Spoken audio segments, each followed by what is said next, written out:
qui sont dans la fornication. Ils croient que c'est normal de vivre avec quelqu'un avec lequel tu n'es pas marié. Ils croient que c'est normal de coucher avec une personne avec laquelle vous n'êtes pas marié. Donc la fornication n'est plus d'actualité aujourd'hui. Bienvenue sur cette plateforme de FC Motivation. Mon nom est Fabrice. Une plateforme où tu as de l'information, tu as de l'inspiration, tu as de la compréhension et tu as de la sagesse. Où les aveugles voient, les sourds entendent, les muets parlent, les captifs sont libérés et les ignorants trouvent la connaissance. Alors, aujourd'hui, abonnez-vous à cette chaîne, abonnez-vous, commentez, aimez et partagez. Frères et sœurs, alors nous allons continuer aujourd'hui sur notre série qu'on a commencé, qu'on a intitulée l'impudicité dans toutes ses formes. Donc aujourd'hui, on va continuer avec la fornication. Mais avant que je puisse continuer avec la fornication, j'aimerais faire la différence entre l'impudicité, la fornication et l'adultère. Parce que beaucoup de gens confondent ces termes-là. Donc, je vais mettre un peu au clair ces trois termes avant que je puisse commencer avec la fornication de l'impudicité. D'abord, l'impudicité vient du mot grec porneia, qui veut dire tout simplement relation sexuelle illicite. Alors, donc, l'impudicité est définie par rapport à la Bible. L'impudicité est définie comme des rapports sexuels qui ne sont pas approuvés par la parole de Dieu. Donc, dans l'impudicité, il y a la fornication, il y a l'adultère, il y a le sexe avec les animaux, il y a la masturbation, il y a l'inceste, il y a la pédophilie, il y a la nécrophilie, il y a beaucoup de domaines dans l'impudicité. Donc quand on parle de l'impudicité, on voit en quelque sorte un ensemble de péchés sexuels. Maintenant, à ne pas confondre avec la fornication. La définition simple de la fornication, c'est que la fornication, c'est les rapports sexuels avant le mariage. Avant que vous puissiez faire la célébration du mariage, vous commettez déjà l'acte sexuel. Donc l'acte sexuel est seulement réservé pour le mariage, comme on dit dans les clauses du mariage. C'est ce que le livre de Hébreux nous dit. Et le sexe ne se fait que après le mariage. Donc c'est ça la fornication. Quand vous vous adonnez à l'acte sexuel avant que vous puissiez vous marier, ça s'appelle la fornication. Maintenant, c'est quoi l'adultère?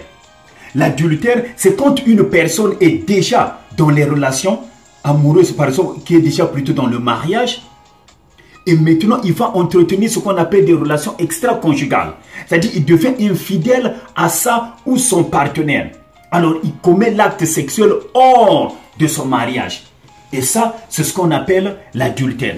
Donc je viens de vous définir ici, je vais vous donner trois définitions. L'impudicité, la fornication et l'adultère. Donc on va commencer aujourd'hui avec la fornication.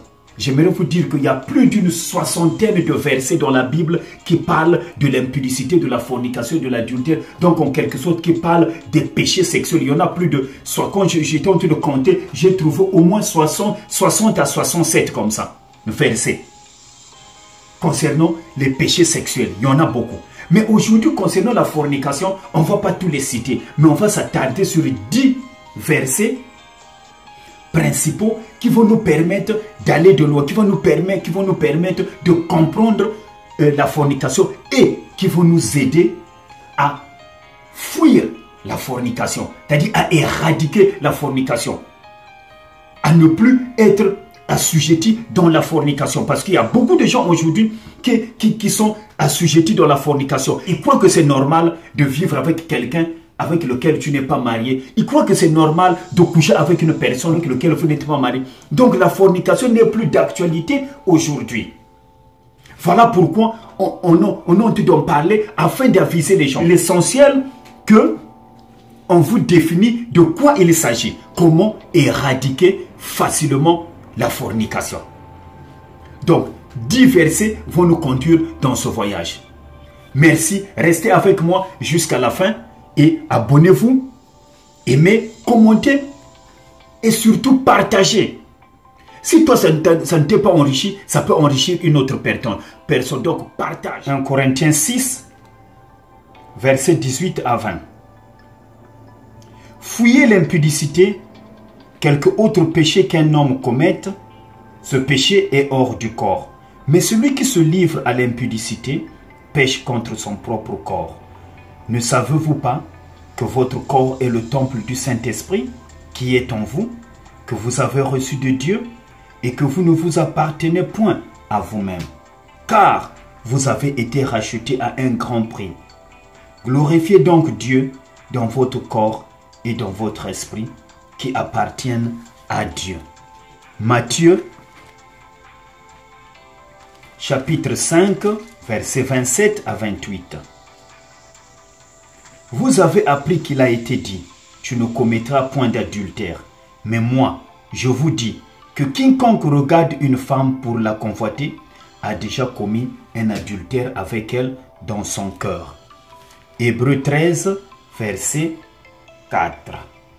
Que le mariage soit honoré de tous et le lit conjugal exempt de souillure, car Dieu jugera les impudiques et les adultères.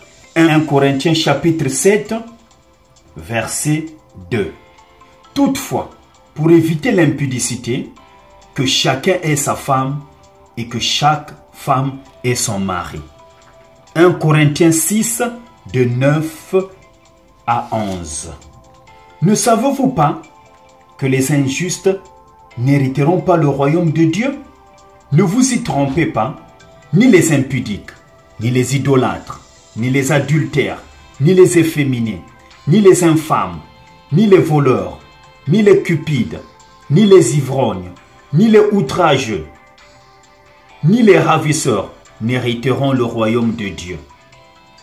Et c'est là ce que vous étiez quelques-uns de vous.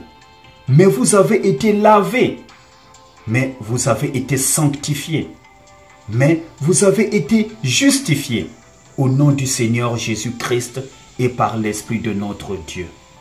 Éphésiens chapitre 5, verset 3. Que l'impudicité, qu'aucune espèce d'impureté et que la cupidité ne soit pas même nommée parmi vous, ainsi qu'il convient à des saints. Galates chapitre 5, versets 19 à 21. Or, les œuvres de la chair sont manifestes.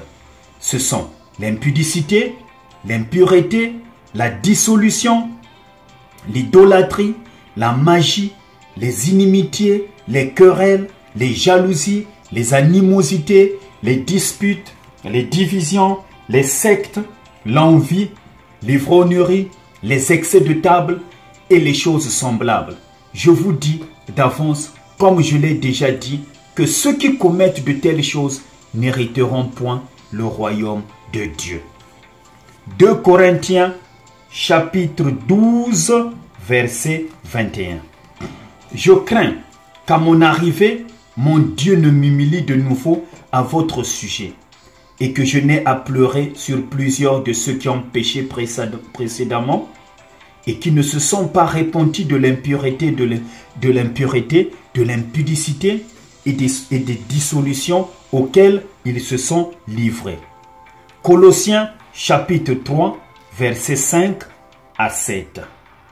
Faites donc mourir les membres qui sont sur la terre, l'impudicité, l'impureté, les passions, les mauvais désirs et la cupidité qui est une idolâtrie. C'est à cause de ces choses que la colère de Dieu vient sur les fils de la rébellion, parmi lesquels vous marchiez autrement lorsque vous viviez dans ces péchés. 1 Thessaloniciens chapitre 4, versets 3 et 8. Ce que Dieu veut, c'est votre sanctification.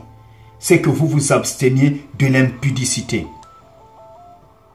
Celui donc qui rejette ces préceptes ne rejette pas un homme, mais Dieu, qui vous a aussi donné son Saint-Esprit.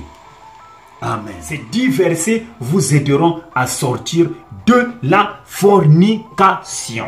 Remember, God is always good. Et si tu le reconnais, tu auras des résultats qui vont te coller partout. Mon nom est Fabrice Gildas et je vous souhaite une bonne compréhension. La prochaine fois, je veux vous parler des conséquences néfastes de la masturbation numéro 2. Parce que les gens m'ont demandé que non, mais nous on veut avoir les conséquences néfastes de la masturbation numéro 2. À bientôt.